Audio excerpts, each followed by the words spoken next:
my camera went off, but I'm back. I think I'm okay now. I just didn't want to let that just to end so suddenly, and I don't know if I finished my thought or if you understood what I was trying to get to. We simply we bound off our neck. Of course, this is my sample, and I've put these the stitches for my right shoulder onto a double pointed needle. You can use stitch holders, whatever. We'll come back later and work those. Then I continue on my left side. I've just switched to some short straight needles, and I'm just going to continue with my new border on my neck edge, knit 4. Then these stitches we will add a detail, our lace, once we get over to the front, and then my end border. So I just wanted to make sure you saw the whole picture and you saw what I was trying to say. And so let me switch to the real sweater. Okay. Make sure I'm on camera. I think I did it a minute ago and it was off. Okay. Alright, so here we come. We're coming over the shoulders. We started on the back, and we're going to do the one by one rib for 4 inches. And that should represent maybe the top of your shoulder. Any of these measurements can be adjusted to your fit. If you're taller and you need 5 inches or 4.5 or whatever, just keep track. And a lot of times I can count, I can see where I started that ribbing right here on the edge where I have these little knit ridges, these garter ridges. I can sometimes count those 1, 2, 3 and count over and see about how many ridges it took to get to the top, and then I can just simply repeat that on the front. That's another good way. But but measure. You will just take time and measure.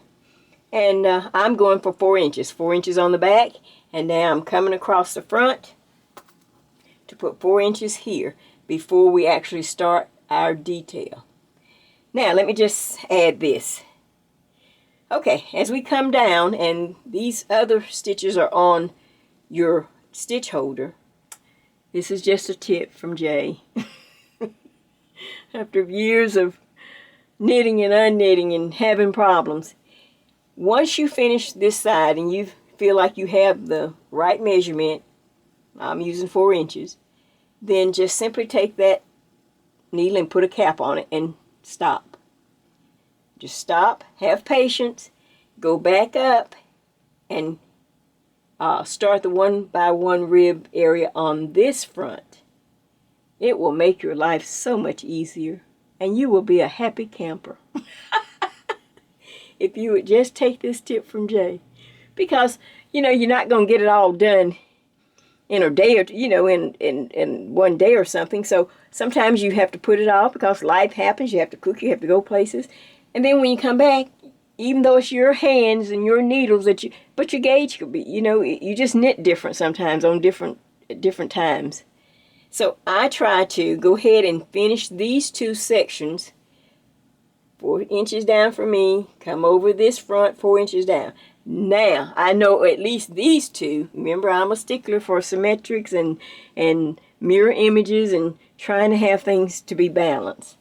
I'm not into perfection. That doesn't bother me. But if I know, what to do, then I do my best to try to do it and try to, pass it on. So you want to come and do each one, finish all the ribbing on both sides, in other words, and have each needle ready on the right side, ready to work your lace design. I think you're gonna love it. So what do you think of that?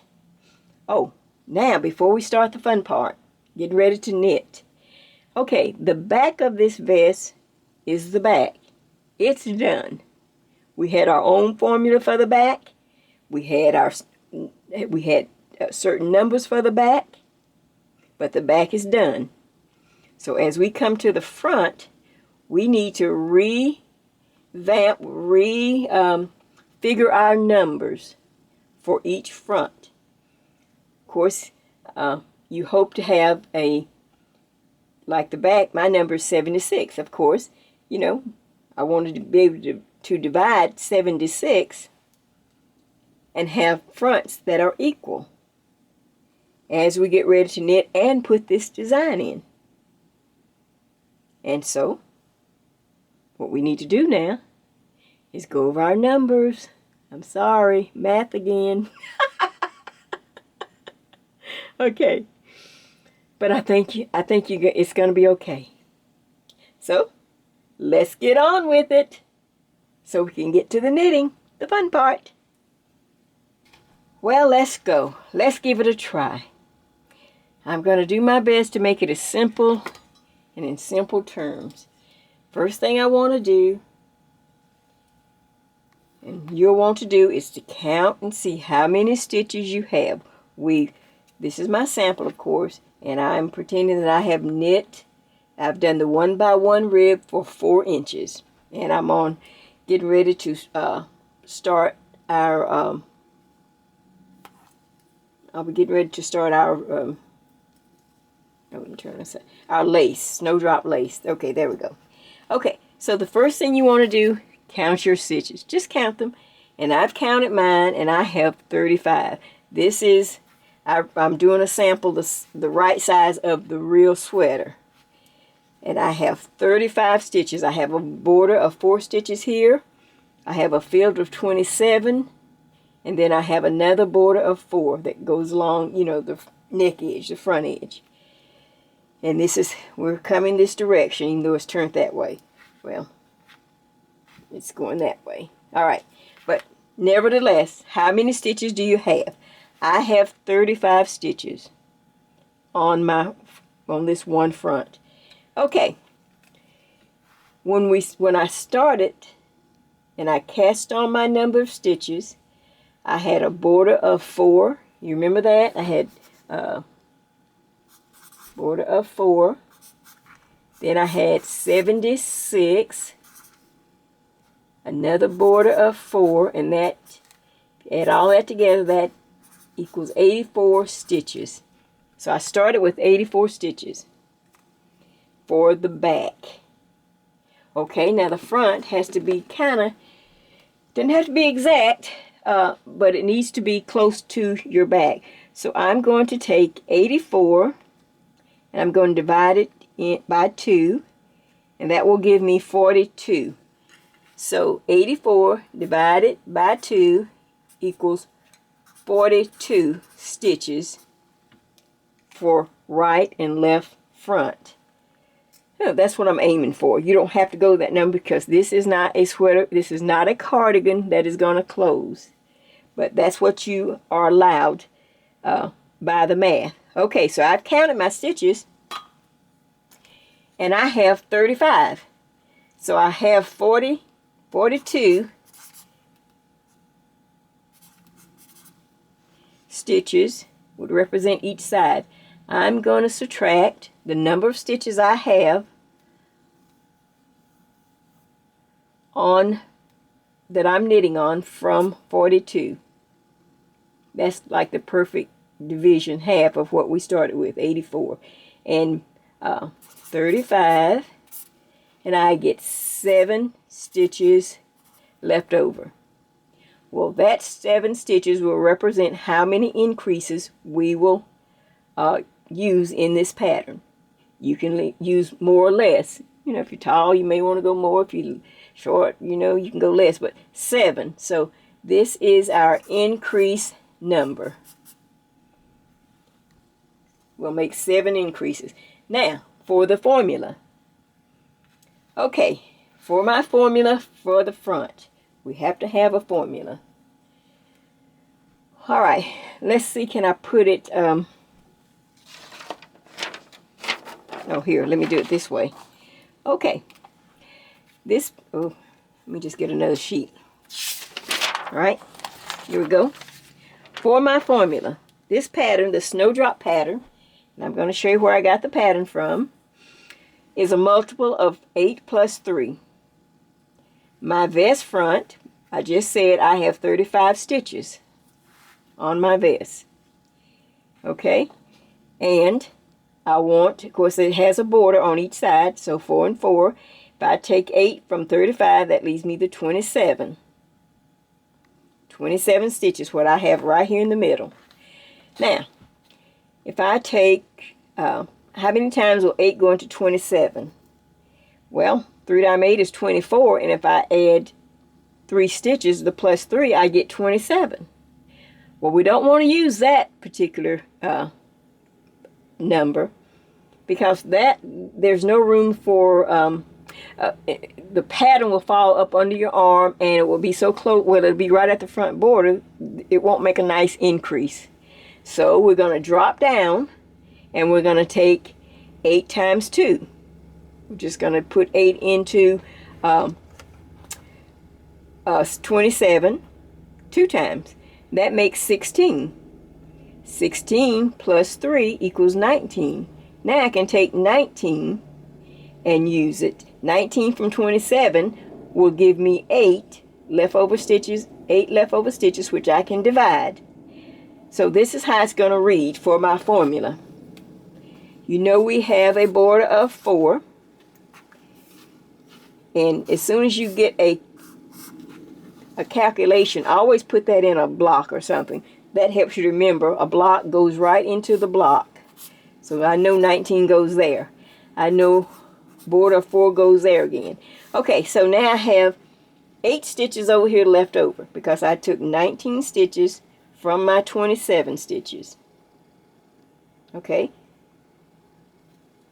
8 times 2 is 16 plus 3 equals 19. You take away 19 from the 27 that I've allowed, and I have these 8 stitches left over. Well, let's break them down like this. Instead of 4 and 4, which I normally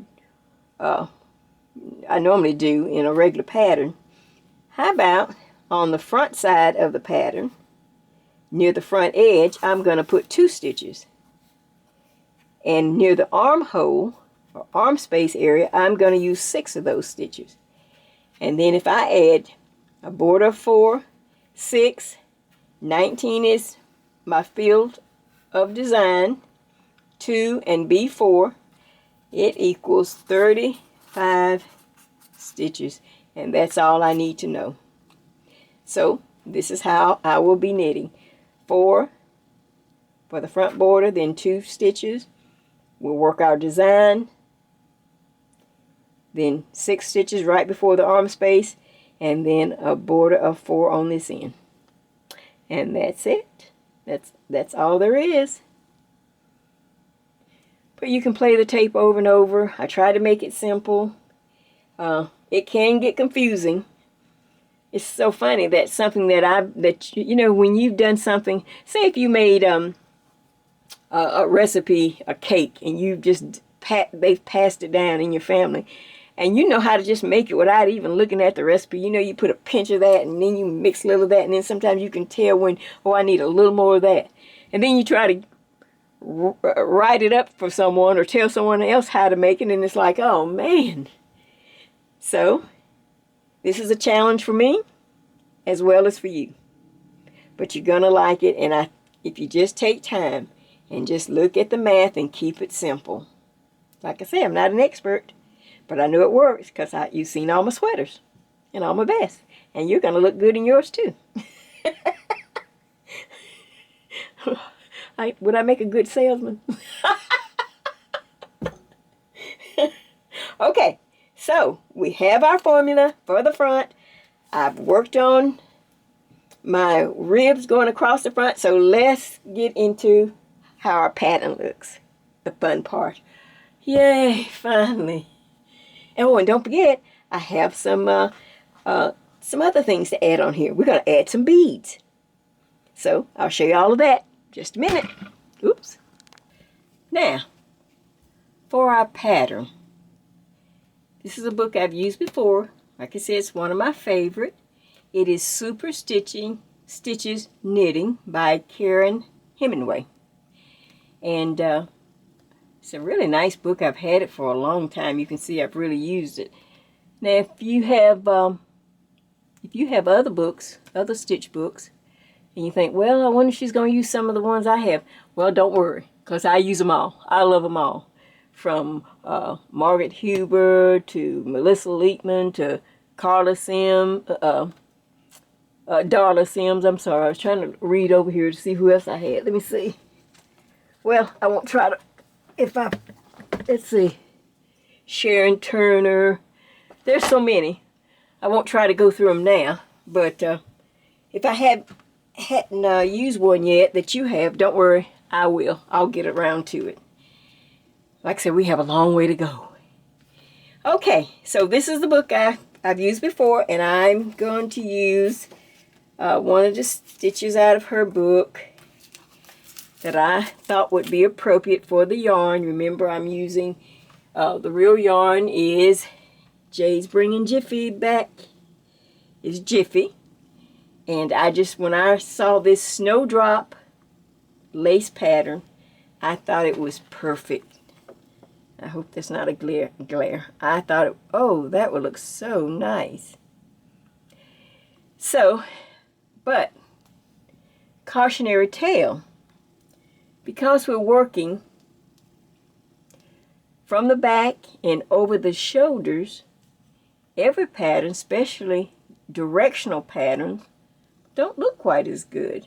So you really have to pay attention when we do this style sweater. We have lots of other styles we're going to work, but we're right now still in the square sweater theme, but we're working coming over the back and down the front. So when you're picking a pattern for this type of sweater, you have to kind of look at it and kind of look at this way. Let me see if that will work upside down, because we're really knitting upside down because we're coming up the back and then going down the front. So that's something you have to take into consideration when you're picking a pattern for this particular style sweater. Of course, you can use cables, and I started to do a cable, but I've got so many other cable projects coming up, I thought you might get tired. And when I saw this lace, it just looks winter. It just looks pretty, especially with this yarn. So that's something to consider when you get ready. If you're going to do this sweater again and try, and you want to pick a pattern, be sure to judge the pattern by looking at it upside down. If you're going to put it on the two front panels, of course, now you could put it on the back panel and you just read it. You look at it as is. Just another little tip from Jay. But this one will work upside down. So let's go with it and let me tell you what else you'll need. So you see the pattern, you see the book. It is called the Snowdrop Lace Pattern. It is a multiple of 8 plus 3. So now, and you know the yarn that I'm in the original Jiffy. Okay, now for some fun. In the original sweater, I have a few beads. You're going to need a handful, maybe 40, I'd say about 40 beads. You will need a very small crochet hook.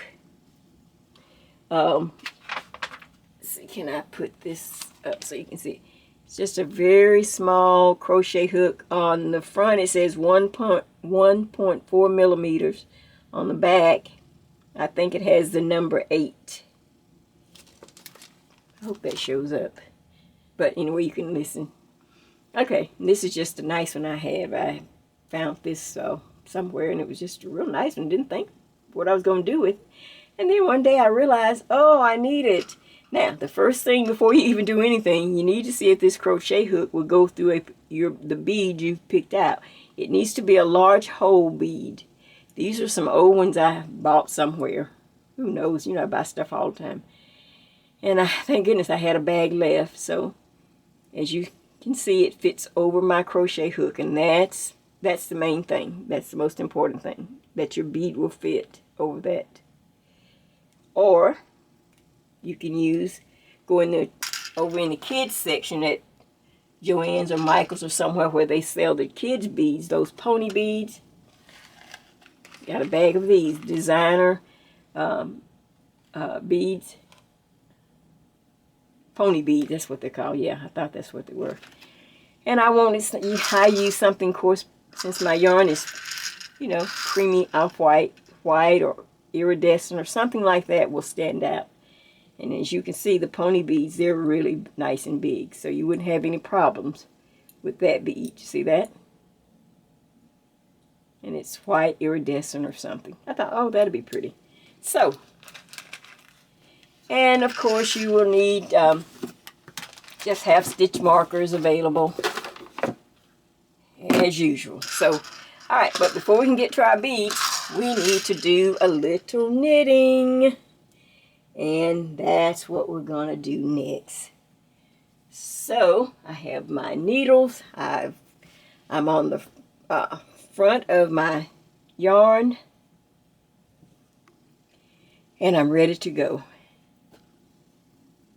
Okay. So, this is the shoulder. And we're headed this direction. Okay. Now, before we start, let me read through. I think I've covered everything before we start on the pattern. Okay. Snowdrop lace knit pattern. Multiple of 8 plus 3. There's 8 rows. And row 1, let's read it.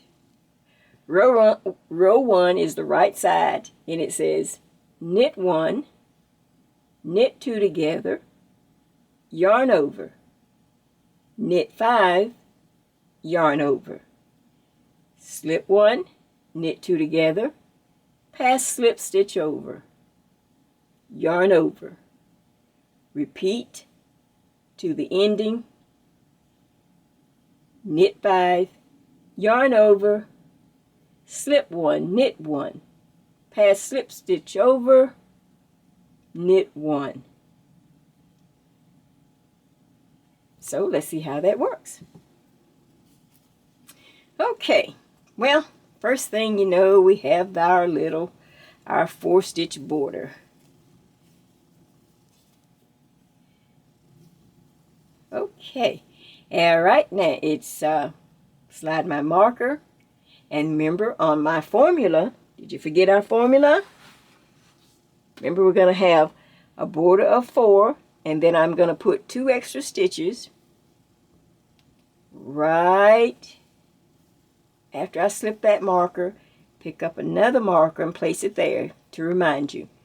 Those are just those extra stitches. Okay, now we're ready to work our pattern. Okay, knit 1, knit 2 together, yarn over, knit 5, 1, 2, 3, 4, and 5. Okay, yarn over, slip 1, knit 2 together, pass the slip stitch over, yarn over. See now, remember we're not working that many stitches, so it's going to go really quick. We're already really to the end. So I'm going to repeat, knit 5, 1, 2, 3, 4, and 5. This is really the ending. Okay. Yarn over, slip 1, knit 1, pass the slip stitch over, and end with a knit 1. Because we only have 2 repeats on the front. You should have 6 stitches. Remember, on my formula, I decided to break it up as follows. I had 2 stitches up at the front edge, but I put 6 stitches right before the arm space. So those are extra stitches, so I need to pick a marker up. Otherwise, you're going to go, oh my word, what are these? Where are all these stitches left? So now just knit those stitches off.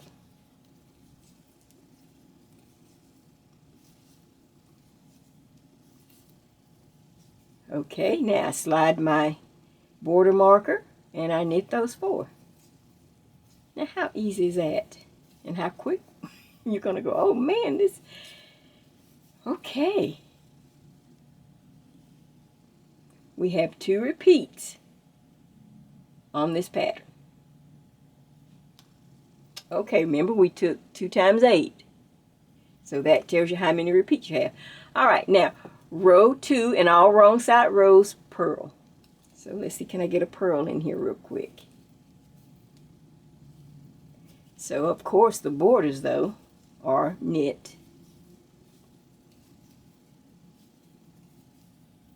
Slide my marker, put my yarn in front because I'm going to just simply purl all the way to the other border.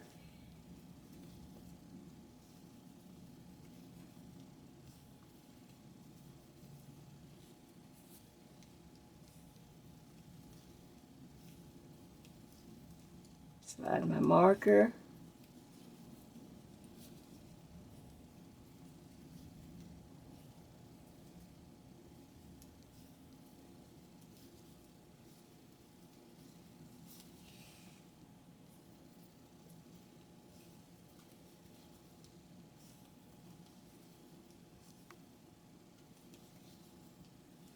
We are working our way towards the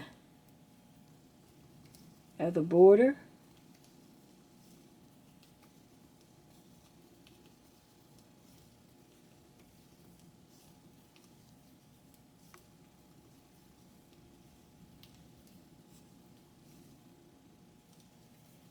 Okay, let's see. I'm coming up to my extra stitch marker. I move the marker. I purl those stitches also. Now for the next border, yarn in back, slide my marker and knit those 4.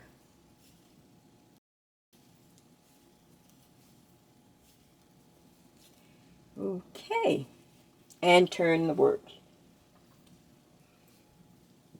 Can't see much yet, but you will. Now let's read through row 3.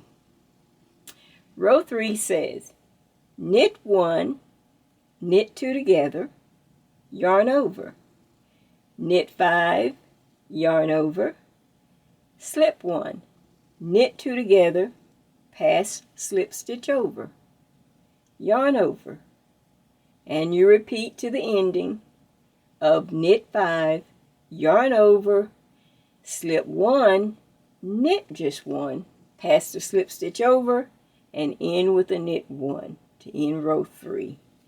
So we're up to row 3 just that quick. Stay with me. We're coming up to the good row.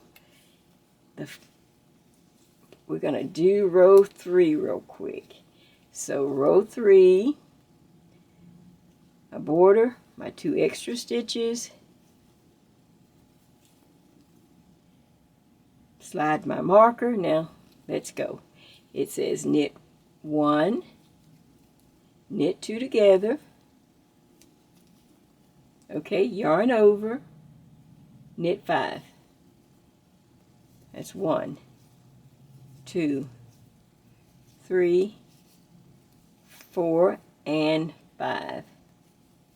Yarn over, slip 1, knit 2 together, reach back past the slip stitch over, yarn over, and you're going to end with a knit 5. 1, 2, 3, 4, and 5. Yarn over, slip 1, knit just 1, reach back and pass the slip stitch over and knit 1. Yes, it's exactly the same as row 1. But I want to actually knit it with you. Slide the marker, knit the 6. Oh, you caught on quick, didn't you? So I knit those extra 6 stitches right before my ending border. Slide my marker, and I knit those.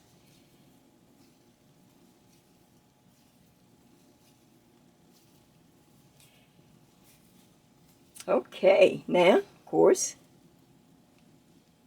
see a little bit. Okay, let's keep going. All right, we're on row 4. All wrong side rows, we purl. So let's see if we can get that on here on this without breaking the tape. Okay, yarn in back, slide my marker, excuse me, yarn in front because we're going to purl. Slide my marker. Now I purl across with the yarn in front.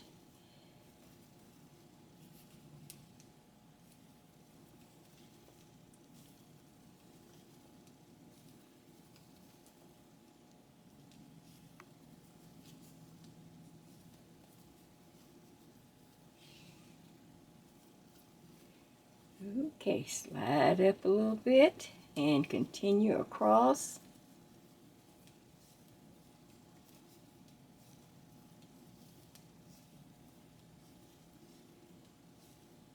This pattern is really such a nice pattern because it really, I started several, when I was designing this, and then I'd turn it, to look at it upside down, and, it just didn't work. And like I said, I was going to do a cable, but I have several cable projects coming up for you, and, I don't want to tire you out, so at the last hour, I saw this one. I was so glad because I was tired. Now I'm talking about over days, not in one day or something. Okay, I'm to the last marker, yarn in back, slide the marker, knit those 4 stitches. Okay, I was doing all that to get to the next row. This is the most important row. Okay, now.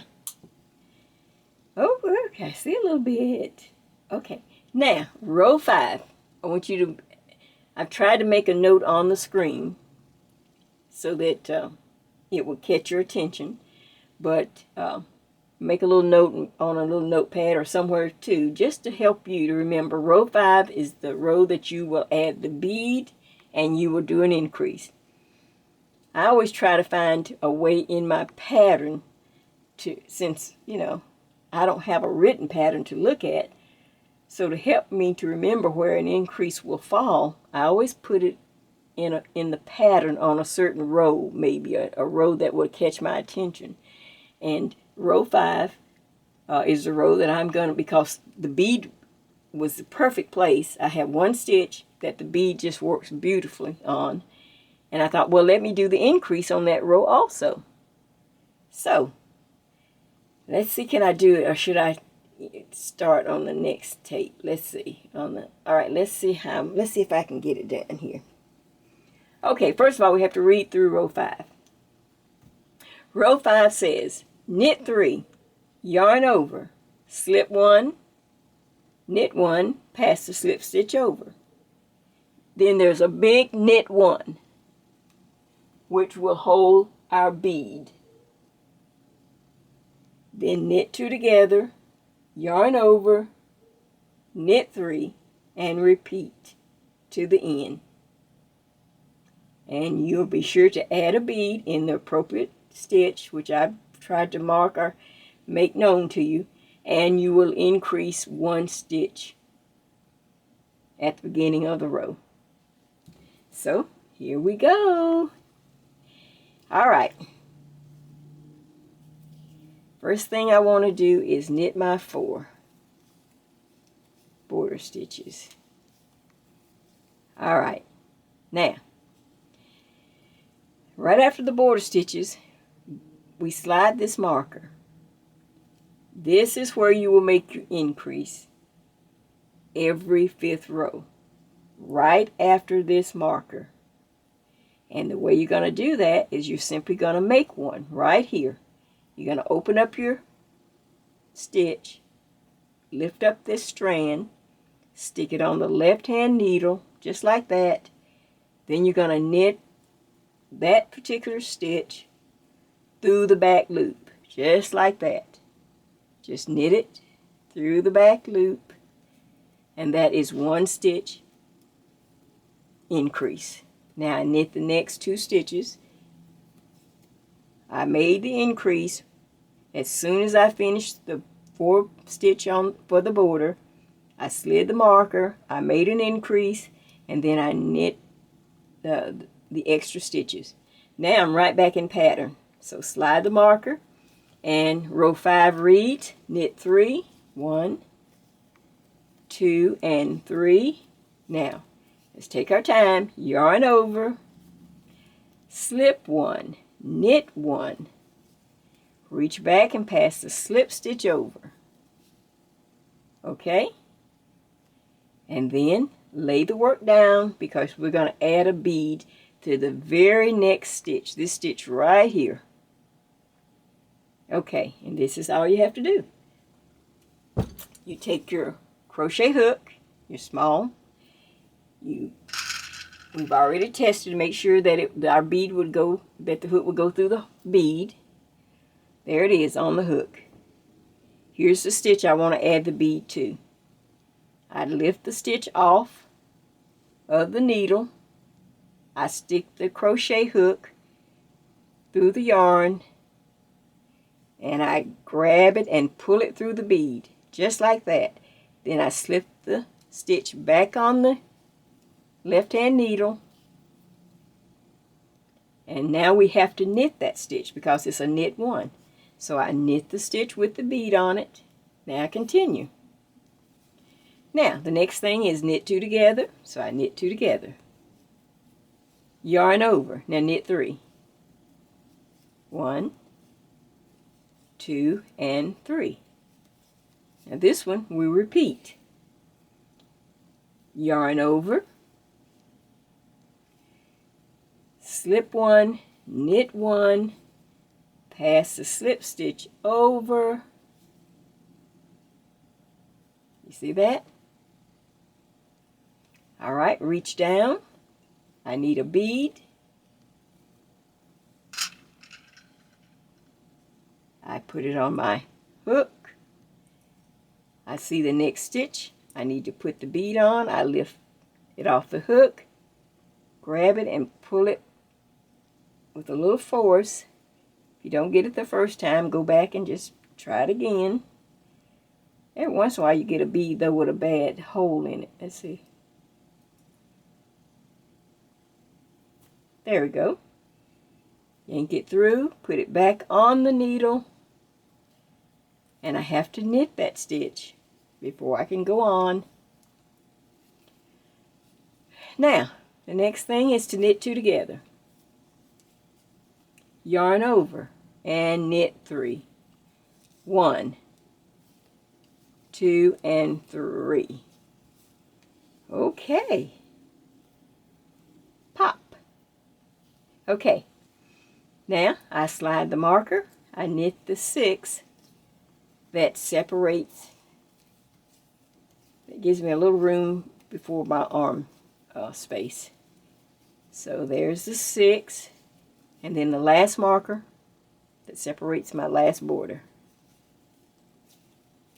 2, 3, and 4. Okay. Now let's have a look at what we have. Well, we're on the back side, so let's go ahead and do our purl row. So this will be row 6. Let's purl across right quick, and then when we get to row 7, you'll see how the bead will just pop. And you go, oh my word, isn't that nice?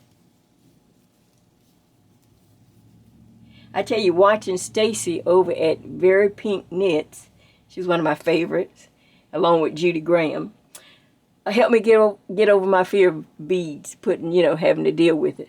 Now, I'm not one to sit there and put a lot of beads on things, so don't think like, oh, we're going to do, no. Now, these are just little accents. I can put a few beads on, but something one night I was just up looking and I turned on Stacy and she was showing how simple, not to be afraid to put the beads, and, especially when you're just putting a few. I'm not going to string beads or anything, so thank you over to Stacy for helping me get over the my bead scare. Since I don't use patterns, she teaches from patterns, and so then I had to learn how to judge and tell when to put beads or the right stitch to put a bead. And, the more you do it, you'll find the perfect place or the perfect stitch to put a bead. You'll just know it. And that's what happened on this pattern. It was just a perfect place to put a bead. In fact, I had even, tell you the truth, I had knitted about 2 2 repeats and it looked so plain, I took it loose, pulled it out, and that's when I decided, oh, you know what it needs? It needs a bead. So I wasn't afraid. I went and I pulled it back to the ribbing, started again with the snowdrop pattern, and this time I added the bead. Or that time. Okay, look at that. Okay, now let me do row 7, which will seal the bead. Well, it's locked in there, but it really makes it stand out. Okay, now row 7 says, knit 1, knit 2 together, yarn over, knit 1, yarn over, slip 1, knit 2 together, pass the slip stitch over, yarn over. And you're going to end with a knit 1, yarn over, slip 1, knit 1, pass slip stitch over, and knit 1. Oh God, if I can get this all done so you can see it. Okay, let's see. Here's my 4. What do you think so far? See, we don't have that much to do on each front. But I'm glad and remember we had already made an increase. So remember we used to have 2 stitches here. Now we have 3. But you only increased on row 5, the same row you put the bead on, see? I made it easy for myself. So I don't have to have any markers. I don't have to write it, use a scratch pad and do all that. I just know on row 5, that's where I'm going to put it. Okay, let's get ready to, we're on row 7, and it goes knit 1, knit 2 together, yarn over, knit 1, yarn over, slip 1, knit 2 together, pass the slip stitch over, yarn over, and repeat. Knit 1, yarn over, slip 1, knit 2 together, pass the slip stitch over, yarn over. Now, okay, knit 1, yarn over, slip 1, knit 2 together, pass the slip stitch over, yarn over. Now we're going to get ready to end. Knit 1, yarn over, slip just 1, knit just 1. Reach back and pass that slip stitch over, and you have 1 stitch left. You slide this marker, you knit the 6 extra stitches.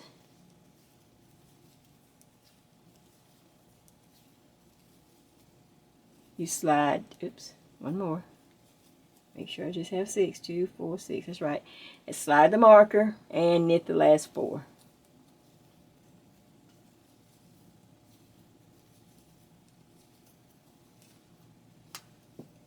I'm doing a quick turnaround here. I'm going to go ahead real quick and do row 8 so we can see have a completed repeat of 8 rows. I knit those, yarn in front. Now I'm going to purl across. Okay, well, I'm sorry my camera went out again. It doesn't beep or anything, so I don't know when I'm getting to the end, but I was ending on doing row 8, which was simply my purl row. So I got all 8 rows in. And the reason I wanted to do that, to get the rows, all the pattern rows in, so that you can decide. We're coming up to a point where you can make some decisions. I chose this particular piece because it can be an beginner, intermediate, or advanced. If you're a beginner and you're getting the process down of this square sweater thing, we've come up the back, and now we're coming over the shoulders, and we have the separation of the left and right shoulder as we start to knit down. Okay, you can make some decisions here. You can say, well, well, I didn't want you to make any decisions before I actually knitted the pattern. That's why I went row by row, to let you see if this was more than you were ready to commit to. It's a very simple pattern. I just knit every row for you, and of course, and we have some purl rows. I try to find patterns, as we still are, really working. We're still new, and I don't want to just overload with a lot of patterns. So I try to pick my patterns wisely. But you can make some decisions right here. If you're a beginner and perhaps you just want to get the idea of how to do this sweater, this vest. We hadn't got to the really sweater part yet. This is the vest. You can simply stop right now after you finish coming over the shoulders in your one by one rib and go into stockinette. That simply means you can just knit on the front, purl on the back. Knit on the front, purl on the back. But you will have to keep a mark of where your increase row. Since you won't be doing a pattern or putting in a bead, you will have to count your rows as you go. And this will take, since the increase row is on a wrong side row, on an odd number row. All the even rows are purled. So it will be probably 7 rows. On the 7th row, you would probably do the increase. So you need to make a note of that to say, okay, since I'm still kind of new, I'm just really trying to understand how to make this little vest. Okay, as you knit and purl and you come to the 7th row, you will need to make an increase, on your, it's on this side because I put a marker, on your front edge. So you do 6 rows, and on the 7th row, it will be a front right side row. You add a stitch right, just like I showed you. Make one right at the edge, and just continue on down to however many inches you need to match up with your bag. And like I said, a lot of times I will count these, the little garter stitch ridges right here. Sometimes I'll just count these, and I'll count how many I had where I stopped the one by one ribbing. I'll count all the way down to where, on the back, to see how many I had, and then I try to match it on the front. That's a good way. Of course, you're going to take good measurements with the tape too. So, decision number 1. If you're new or if you're still beginner, you can simply not do the pattern. Just go into stockinette, knit on the front, purl on the back, to the length you need to match up your back. But you do have to add the increases at the neck edge, and I needed 7 increases. If you're taller, you might need 8 or 9. It's just whatever your numbers. Okay? Okay, now I have the original, because I always like to give you an overview of where we are so that you can see everything in perspective than just seeing one little part. All right, as you can see, here's the front of mine, and after I finished my pattern, since I'm short, I just knit a row and purled a row, 1 extra at the bottom before I went into my one by one rib, and then I simply went back into my one by one rib. Now, what I need to ask you to do is to, of course, you'll decide first if you're going to do the pattern. If not, you're just working stockinette all the way down to however many inches you need to make it match your back, and then you will go into your one by one rib. Now, you need to count your stitches on the front, because we need that odd number. Hopefully that's what you have. If not, you will just simply, over on one edge, you'd have to make one if you some way didn't come up with the right numbers. You don't take it out. You can just make one. That's all you need, is just one. But you will simply go back into your one by one rib, and you will have a knit stitch on this end and a knit stitch on the end right before your border on that side, just like we did in the back. Exactly. And you see how nice that looks. So those are just little things. And as I said, you can simply stop right here, and you can sew up to your arm space when you're all done. and have this beautiful vest. Whether it's done in stockinette or if you did the Snowdrop pattern, it still makes a beautiful vest.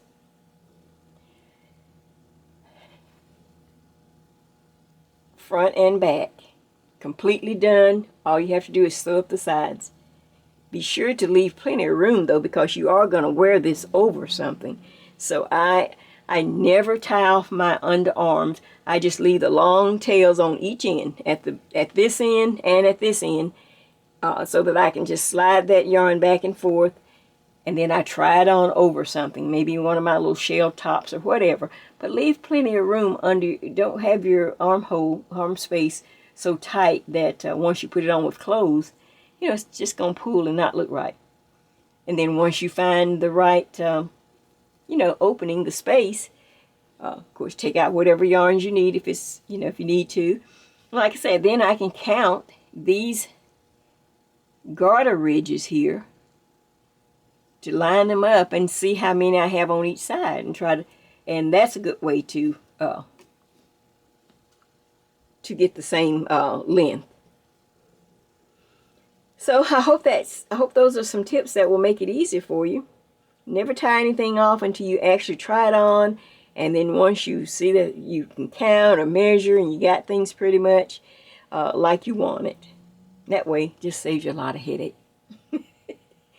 Now, that's to finish the vest. Of course, you know you have to go back up to the other side. You know, we did one side, and of course you just go back up. That's why I had you to go ahead and do the 1x1 rib. Now you don't have to worry about getting them the same, or they're got, because you did them together. You did them pretty much the same time. You did this side, and then you went to the other side, and you just put it on the you know, your needle, your stitch holders. I put them on double point needles, and then you're ready to go. You see how easy that is? Just another little tip, like I said. Okay, now for those who say, okay, Jay, I really want to go ahead, cute vest, but I want to go to the next step. And of course the next step is picking up stitches for your sleeves. And really, just easy way to just pick up stitches. You know, I'm not, like I say, you won't get patterns here with the fronts and all, and two sleeves and the back, and I try to do it as much in 1 to 2 pieces, maybe 3 if I, you know, can't think of any other way to do it. But to me, less is best. Now, can you, like I say, can you go and put this up against some of the big name knitters? No, but I'm not trying to do that. I'm just trying to encourage you and to enjoy your knitting and to wear it. That is one thing Judy and I laugh about all the time. She, like I said, she learned to knit at a knit shop, and that's great. I learned to knit, like I said, old school way. And one day we were just sitting there at the mall and just talking and laughing, and I finally just said it. I couldn't hold it anymore. I said, Judy, you never wear any of your knitting stuff. I don't care whether I'm fat or slim. I wear my stuff. I wear my stuff, and I just put it on. And I'm telling you, people always say, oh, that's pretty. Oh, this is. I said, you never wear any of your knitting things. I said, well, where's all that stuff, all that money and yarn that you've bought? Where is it? She says, well, it's mainly in drawers and bags and pieces. She said, it just never fit. And I said, well, let's just see, can we, you know, instead of worrying about, you know, a fancy pattern, let's just find the easy way just to make something fit and go from there. And that's all I'm doing is sharing with you. I'm not trying to, like I say, I'm not an expert. And I'm not trying to knit for a magazine. I just want to knit for you and with you. We knit together. Okay, let me show you the next step. And then you can decide. One more decision you need to make. Well, now, I've gone through all the steps and just doing the last, just kind of going over the last part of this vest. As we start a new year together, 2015. You know, I'm going to try to be more relaxed, not overdo, give you plenty to enjoy and to work on and to try, and not overkill. So I thought about trying to get into the sleeves, or maybe adding sleeves as I showed you in the first sweater, but I'm already working on the next project that will have sleeves. So we're gonna just stop this and let you enjoy your vest. But I did want to show you this though. You know, like I say, if you're not a beginner and you think, well, I want to try some, you know, try a little more, this is what it could have looked like if I had inserted or done the snowdrop pattern and put it in the center back. You know, I would have had a new formula, and I would have included the snowdrop pattern going right up the center of the back, up to a point to where we did the 1x1 rib. You see that? It could have just stopped there. This is, of course, my sample. Now, wouldn't that have been pretty? But I was trying to get enough in just so that, you know, it wouldn't be overkill. But that's just for you advanced, intermediate or advanced, and you think, well, I want to do a little extra. Put the snowdrop pattern in the center back of your vest. And like I say, here's the front, and a beginner could simply not even do the pattern. If you think you're not ready, you could just simply do stockinette all the way down until you come to the bottom 1x1 rib. And I think that's it. You know, this is a nice piece. It's very pretty. And Jay's bringing Jiffy back. Poor man's cashmere. But as we start this new year, there's just endless and endless patterns and stitches to, you know, just to even think about. So I'm going to try to slow myself down, and I want you to enjoy the process as I enjoy bringing the process to you. I hope what I've shared with you from last year, I hope you're excited from the views that I'm getting. I think you are. And surely you must be knitting or crocheting the pieces, because, you know, I haven't had any questions or, you know, a lot of confusion. But I hope to get better. You know, this is new for me too. But I thank you for just giving me the chance. And like I say, as we start out this new year, we're just getting started. And I hope you tell your friends so they won't get left behind. We're going to just go right into the next project. You're going to see it just keep, we're just going to keep adding and adding and bringing new stitches. And yes, I would try to do as much crochet, knit, knit, crochet, and, you know, just see how it goes. But until the next project, keep your knitting going, keep your crocheting going. I love that you're looking. I thank you so much. Happy 2015 to all my friends on the YouTube. And let's keep going. So, until we meet again, this is Jay from Jay's Knit and Purl Jam. See ya!